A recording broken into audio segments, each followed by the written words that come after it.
Hi friends. हाय. आपण राज्यव्यवस्था या विषयाचा सध्या अभ्यास करत आहोत. तर त्याच्या पुढचा पार्ट आज मी शिकवतोय, तो म्हणजेच भारतीय संसद. याच्यामध्ये पहिल्या पार्टमध्ये आपण राष्ट्रपती पदाबद्दलची सर्व माहिती पाहिली होती. तर आज त्याच्या पुढचा जो भाग असणार आहे तो म्हणजेच लोकसभा.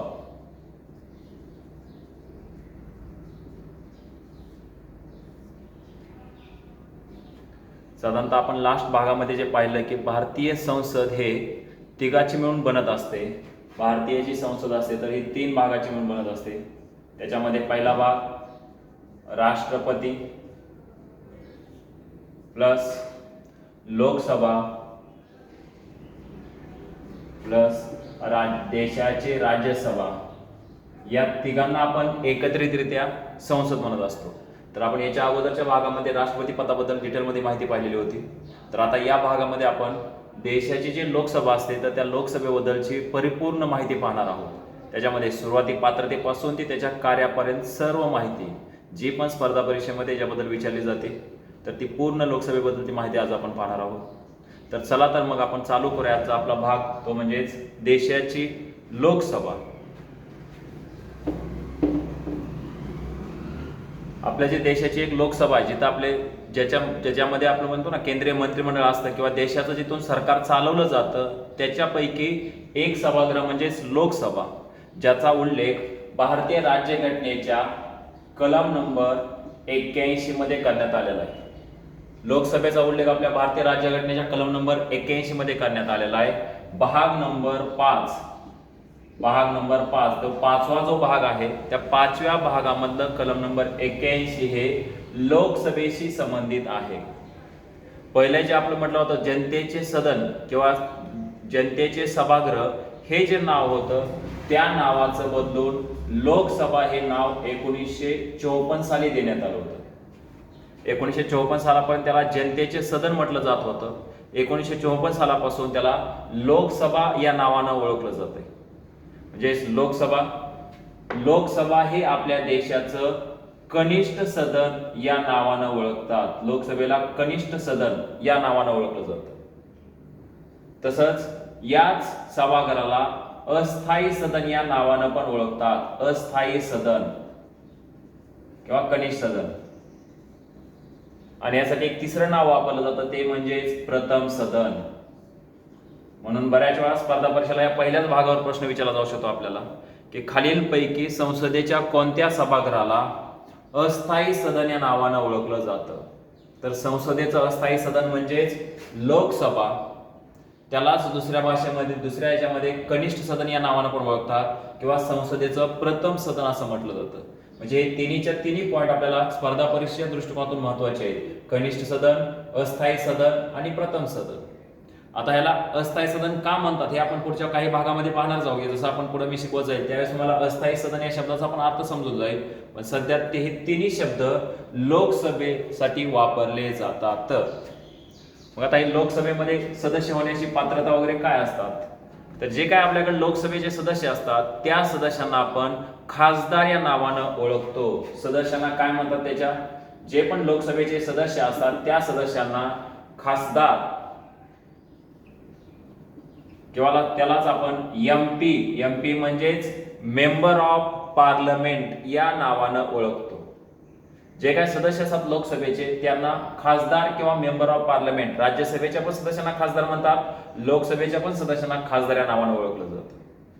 तर मग आता सदस्य किंवा खासदार होण्यासाठी पात्रता काय असावी, एखाद्या सदस्यांना जर समजा त्याला लोकसभेचा सदस्य व्हायचा असेल तर त्यांच्यासाठी पात्रता काय असावी, तर त्यातली पहिली पात्रता असायला पाहिजे, जे काही सदस्य लोकसभेसाठी निवडणुकीला उभा राहणार असतील ते सदस्य भारतीय नागरिक असावे लागतात.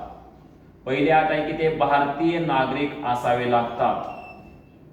दुसरी अट आहे त्यांच्या वयाची कमीत कमी 25 वर्ष पूर्ण झालेलं असायला पाहिजे. वय कमीत कमी 25 वर्ष पूर्ण असावे लागते.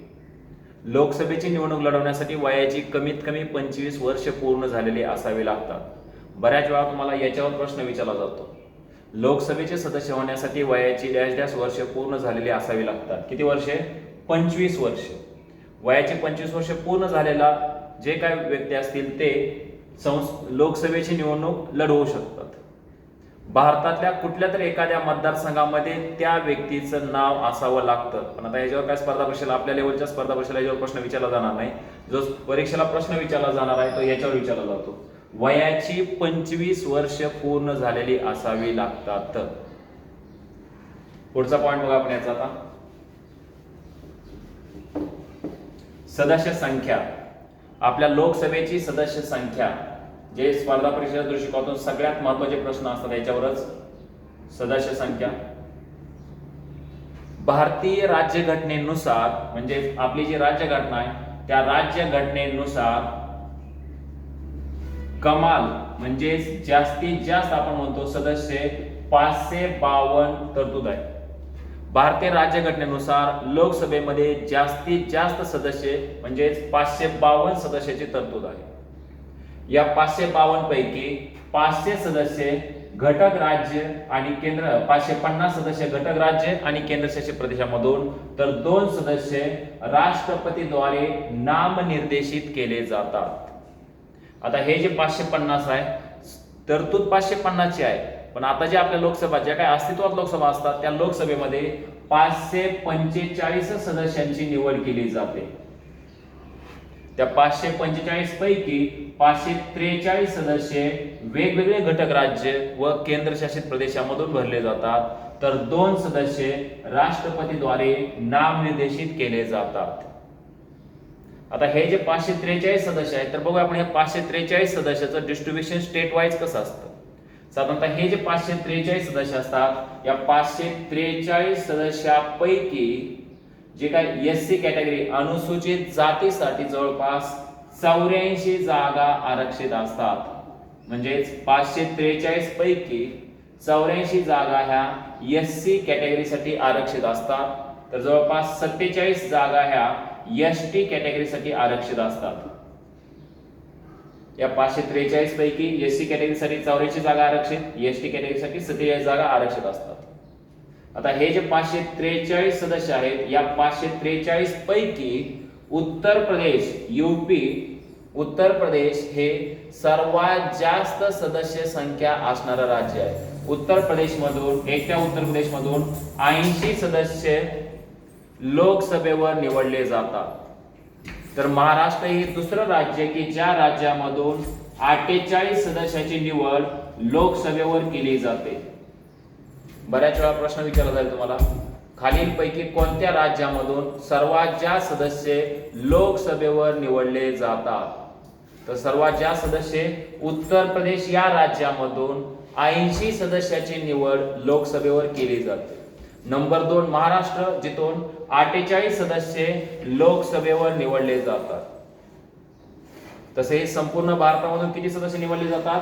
543 सदस्याची लोकसभेवर निवड केली जाते. त्यापैकी 48 सदस्य एकट्या उत्तर प्रदेश मधून आणि 48 सदस्य महाराष्ट्रामधून निवडले जातात. त्याच्यानंतर मग पश्चिम बंगाल मधून 42 सदस्य, असा आकडा कमी कमी कमी कमी होते. पण महत्वाचे हे 2 प्रश्न जास्त विचारले जातात. उत्तर प्रदेश मधून सर्वात जास्त, 2 नंबरला महाराष्ट्रामधून. आता हे जे 2 सदस्य असतील, जे काय 2 सदस्य निवडले जातात, हे 2 सदस्य राष्ट्रपतीद्वारे अँग्लो इंडियन समाजातील सदस्य म्हणून निवडले जातात. म्हणून लोकसभेवर राष्ट्रपतीद्वारे 2 सदस्याची अँग्लो इंडियन सदस्य म्हणून निवड केली जाते. त्या सदस्यांना नामनिर्देशित सदस्य असे पण म्हणतात. नामनिर्देशित सदस्य. बऱ्याच वेळा प्रश्न विचारला जाऊ शकतो की लोकसभेवर राष्ट्रपतीद्वारे किती सदस्याची नामनिर्देशित सदस्य म्हणून निवड केली जाते. तर लोकसभेवर राष्ट्रपतीद्वारे 2 सदस्याची नामनिर्देशित सदस्य म्हणून निवड करतात. तर इथपर्यंत हा सदस्य संख्येबद्दल झाला. परत एकदा मी पॉइंट काय काय विचारले जाते रिपीट करतोय. लोकसभेची भारतीय राज्यघटनेनुसार कमाल सदस्य संख्या आहे 552. या 552 पैकी 550 घटक राज्य आणि केंद्रशासित प्रदेश, तर 2 सदस्य राष्ट्रपतीद्वारे नामनिर्देशित केले जातात. तरतूद 550 ची आहे, पण ज्या निवडणुका होतात त्या 543च्याच होतात. 543 सदस्य डायरेक्ट जनतेद्वारे निवडून दिले जातात, तर 2 सदस्य लोकसभेवर राष्ट्रपतीद्वारे नामनिर्देशित केले जातात. या 543 पैकी सर्वात जास्त सदस्य उत्तर प्रदेश या राज्यामधून 80 सदस्य निवडले जातात, तर दुसरं राज्य महाराष्ट्र, ज्या राज्यामधून 48 सदस्याची निवड लोकसभेवर केली जाते. टोटल 543 सदस्यापैकी अनुसूचित जाती म्हणजेच एससी समाजासाठी 84 जागा आरक्षित असतात, तर एसटी अनुसूचित जमातीसाठी 47 जागा आरक्षित असतात. ही सर्व माहिती झाली सदस्य संख्येबद्दल.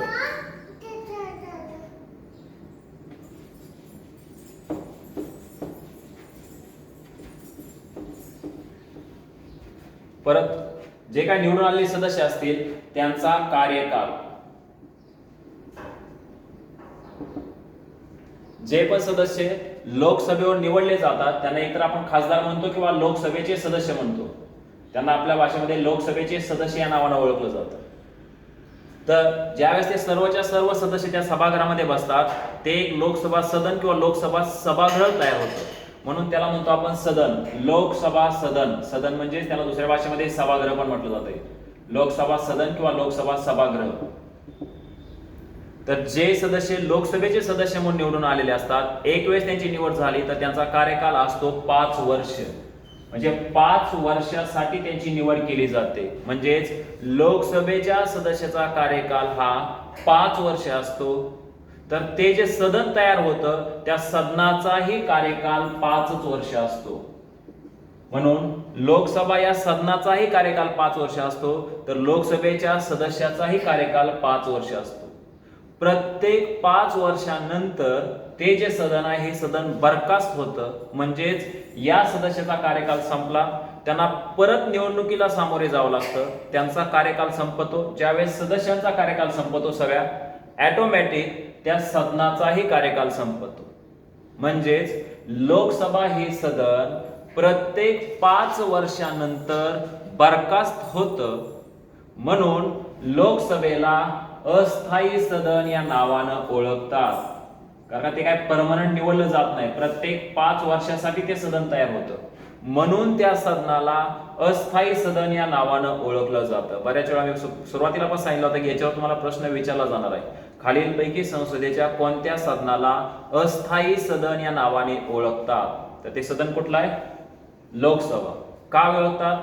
कारण प्रत्येक 5 वर्षांनंतर सदस्याचा कार्यकाल संपतो आणि सदस्याचा कार्यकाल संपतो म्हणजे त्या सदनाचाही कार्यकाल संपतो. 5 वर्षानंतर ते सर्व सदन बरखास्त होतं, म्हणून त्या सदनाला अस्थायी सदन असे म्हणतात. पुढचा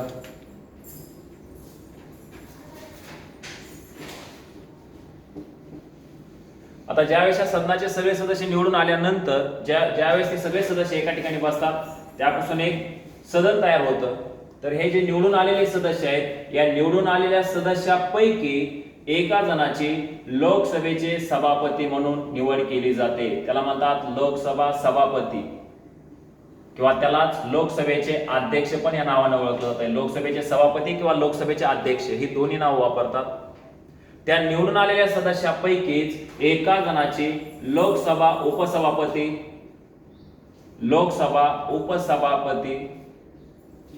किंवा लोकसभेचे उपाध्यक्ष म्हणून निवड केली जाते. म्हणजे हे जे दोन्हीच्या दोन्ही सदस्य असतील ते दोन्हीच्या दोन्ही सदस्य या सभागृहामध्ये निवडून आलेल्या सदस्यापैकीच असतात. त्यापैकी एका सदस्याची सभापती म्हणून निवड केली जाते, तर एका सदस्याची उपसभापती निवड, आणि जे राहिलेले सगळेच्या सगळे काय असतात? सदस्य असतात. याच्यानुसार ते सभागृह चालतं. वेगवेगळे कायदे बनवले जातात. साधारणतः यांचा 5 वर्षाचा कार्यकाल पूर्ण होतो. नसेल इन बिटवीन त्याच्या अगोदर जर कधी जर समजा या सदस्यांना आपला राजीनामा द्यायचा असेल तर, म्हणजे पुढचा पॉइंट असेल राजीनामा.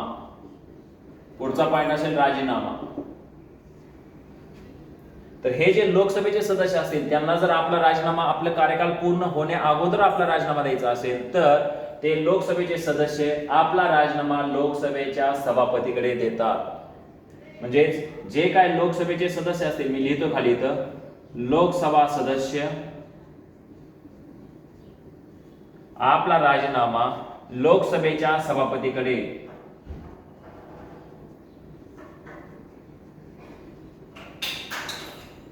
बऱ्याच वेळा स्पर्धा परीक्षेमध्ये याच्यावर प्रश्न विचारला जाणार आहे की लोकसभेचे सदस्य आपला राजीनामा कोणाकडे सादर करतात, तर जे काय लोकसभेचे सदस्य निवडून आलेले असतात ते आपला राजीनामा लोकसभा सभापतीकडे सादर करतात. असेच लोकसभेचे जे उपसभापती असतात ते पण आपला राजीनामा लोकसभेच्या सभापतीकडे देतात. म्हणजे पुढचा पॉइंट, लोकसभा उपसभापती, लोकसभा उपसभापती आपला राजीनामा लोकसभेच्या अध्यक्षाकडे किंवा लोकसभेच्या सभापतीकडे, लोकसभा सभापती. आणि ज्यावेळेस लोकसभा सभापतीला जर आपलं पद सोडायचं असेल तर ते आपला राजीनामा लोकसभेच्या उपसभापतीकडे देतात. म्हणून लोकसभा सभापती आपला राजीनामा लोकसभा सभापती आपला राजीनामा उपसभापतीकडे देतात. लोकसभेचे जे काही उपसभापती असतात त्यांच्याकडे ते आपला राजीनामा देतात. या तिन्ही प्रश्न बऱ्याच वेळा विचारले जात आहेत. हा जो बॉक्स असेल या बॉक्सवर प्रश्न विचारले जातात की लोकसभेचे सदस्य आपला राजीनामा कुणाकडे देतात, तर लोकसभेचे सदस्य आपला राजीनामा हे लोकसभेच्या सभापतीकडे देतात. लोकसभेचे उपाध्यक्ष आपला राजीनामा कुणाकडे देतात, तर लोकसभेचे उपसभापती किंवा उपाध्यक्ष आपला राजीनामा परत एकदा सभापतीकडे देतात. तर लोकसभेचे जे सभापती असतात ते आपला राजीनामा लोकसभेच्या उपसभापती किंवा उपाध्यक्षाकडे सादर करतात. तर हा भाग झाला राजीनाम्याबद्दल त्यांच्या.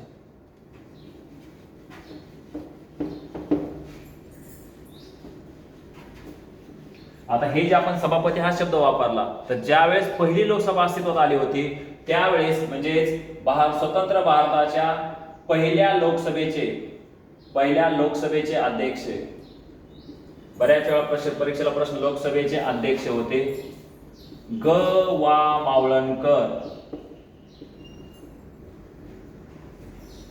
बऱ्याच वेळा हा प्रश्न तुम्हाला विचारला जाऊ शकतो. भारताच्या पहिल्या लोकसभेचे अध्यक्षपद डॅश डॅश या व्यक्तीने भूषवले होते, तर त्या व्यक्तीचं नाव होतं ग वा मावळणकर. तसे आता तिथून एक एक एक एक होत आले. जसं आता ही 17वी लोकसभा आहे, सध्याची काय आपली 17वी लोकसभा अस्तित्वात आहे. 17व्या लोकसभेचे अध्यक्ष, आताची जी आपली 17वी लोकसभा आहे या लोकसभेचे अध्यक्ष आहेत श्री ओम बिर्ला, जे राजस्थान राज्यामधून प्रतिनिधित्व करतात लोकसभेचं. तर श्री ओम बिर्ला हे सध्याचे, आताची जी 17वी म्हणजे सध्याच्या लोकसभेचे अध्यक्ष हे श्री ओम बिर्ला हे आहेत. तर आतापर्यंतच्या आपल्या लोकसभेच्या इतिहासामध्ये ज्या महिला लोकसभा झाल्या म्हणजे पहिल्या महिला लोकसभा अध्यक्ष, पहिल्या महिला लोकसभा अध्यक्ष, आतापर्यंत ज्या पण आपल्या लोकसभेच्या अध्यक्ष झाल्या त्यापैकी पहिल्या लोकसभा अध्यक्ष होत्या मीरा कुमारी. हे 3 प्रश्न बऱ्याच वेळा आपल्याला विचारले जाणार आहेत. सध्याची अस्तित्वात असणारी लोकसभा किती लोकसभा आहे? 17वी लोकसभा. आणि सध्याच्या लोकसभेचे अध्यक्ष कोण आहेत? श्री ओम बिर्ला. याच्या अगोदर जी काय आपली पहिली स्वतंत्र भारताची जी पहिली लोकसभा अस्तित्वात आली होती त्या लोकसभेचे अध्यक्ष कोण होते? ग वा मावळणकर. तर आतापर्यंत लोकसभेच्या इतिहासामध्ये एक महिला, ज्या पहिल्या महिला ज्या अध्यक्ष झाल्या होत्या त्या महिला अध्यक्षांचं नाव होतं मीरा कुमारी. तर इथपर्यंत हे अध्यक्षाच्या नावाबद्दलचे पण प्रश्न आपल्याला विचारले जाऊ शकतील. त्यानंतर लोकसभेचे कार्य, सगळ्यात महत्वाचं, जे काय आपल्या देशामध्ये कायदे बनवले जातात, जे वेगवेगळे सगळे कायदे बनवले जातात ते कायदा निर्मिती करणे, कायदे जे तयार होतात ते लोकसभा आणि राज्यसभा म्हणजे त्यातले बरेचसे कायद्याचा भाग हा लोकसभेमध्ये तयार केला जातो. म्हणजे महत्वाचं कायदा निर्मिती ही पद्धत किंवा ही प्रोसेस लोकसभेमध्ये चालते. त्यामध्ये कायदा तयार करण्यापूर्वी तो जो ड्राफ्ट असतो तर त्याला आपण म्हणतो विधेयक. कायदा तयार करण्यापूर्वीचा जो भाग असतो त्याला म्हणला तर विधेयक. पहिल्यांदा ते विधेयक असतं आणि त्याच्यानंतर त्याचं कायद्यामध्ये रूपांतर होतं. ज्यावेळेस लोकसभा, राज्यसभा आणि राष्ट्रपतीची त्याच्यावर सही होते त्याच्यानंतर त्याचं कायद्यामध्ये रूपांतर होतं. म्हणजे कायदा होण्यापूर्वी ते विधेयक या रूपामध्ये असतं. म्हणून विधेयकाचे साधारणतः जे काही बऱ्यापैकी 3 प्रकार पडतात: साधारण विधेयक, दहन विधेयक आणि घटना दुरुस्ती विधेयक. तर त्यातलं जे 2 नंबरचं विधेयक आहे दहन विधेयक, म्हणजे ज्याच्यामध्ये पैशा बाबतीत तरतूद असेल असं जे विधेयक असतं त्याला आपण म्हणतो धन विधेयक. जे तुमच्या लेवलला जो प्रश्न विचारला जाऊ शकतो तर तो प्रश्न असणार आहे धन विधेयक हे कायमस्वरूपी प्रथम लोकसभेतच मांडलं जातं, लोकसभेतच मांडले जाते किंवा सादर केले जाते, मांडले जाते. सगळ्यात महत्वाचा एक याच्यावर प्रश्न आहे. तुम्हाला प्रश्न विचारला जाईल धन विधेयक हे संसदेच्या डॅश डॅश या सदनामध्ये प्रथम मांडले जाते किंवा सादर केले जाते. तर ते सदन कुठलं असणार आहे? लोकसभा. लोकसभेतच ते सादर केलं जातं. ते सुरुवातीला राज्यसभेमध्ये कधीही सादर केलं जात नाही. तर ते प्रथम लोकसभेतच सादर केलं जातं. आणि धन विधेयक मांडण्यासाठी राष्ट्रपतीची पूर्व परवानगी घ्यावी लागते. म्हणजेच हे विधेयक मांडण्यासाठी राष्ट्रपतीची पूर्व परवानगी लागते, राष्ट्रपतीची पूर्व परवानगी लागते, आवश्यक असते. राष्ट्रपतीची पूर्व परवानगी घ्यावीच लागते हे विधेयक मांडण्यापूर्वी. पुढचा पॉइंट आणखी कार्यामध्ये दुसरं कार्य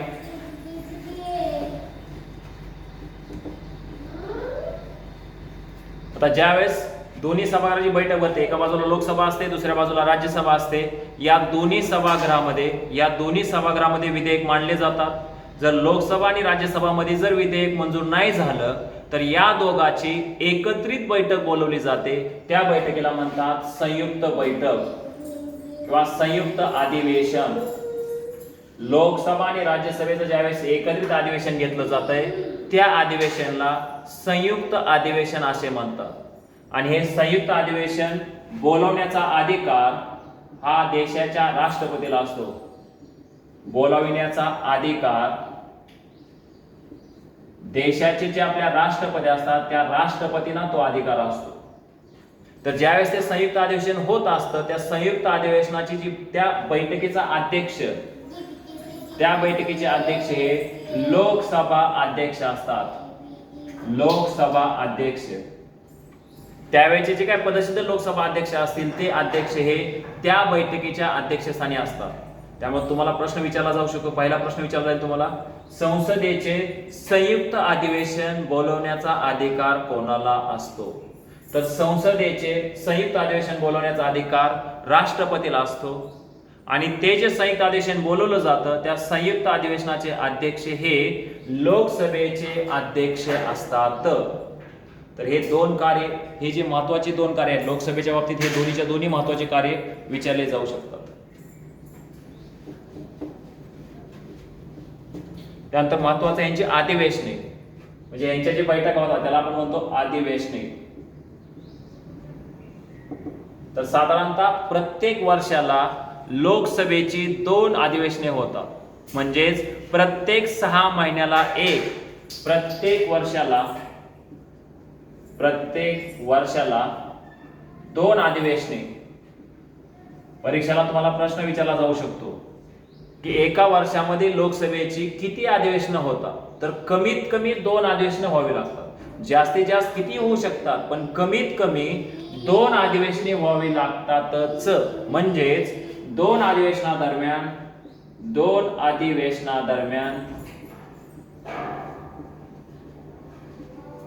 कमीत कमी 6 महिन्यांचा कालावधी असावा लागतो. कमीत कमी म्हणजे आपल्याला इथं आपण हा कमीत कमी शब्द नाही म्हणू शकत, त्याला जास्तीत जास्त म्हणावं लागेल. 2 अधिवेशनामध्ये जास्तीत जास्त 6 महिने, त्यामुळे कमीत कमी हा शब्द नाही योग्य होणार इथं. तर जास्तीत जास्त 6 महिने म्हणजे पहिल्या 6 महिन्यामध्ये एक अधिवेशन आणि दुसऱ्या 6 महिन्यामध्ये एक अधिवेशन. म्हणजे एका वर्षामध्ये लोकसभेची 2 अधिवेशनं कंपल्सरी व्हावीच लागतात. 2 पेक्षा जास्त अधिवेशनं झाली तरी चालतात पण कमीत कमी 2 अधिवेशनं व्हावीच लागतात.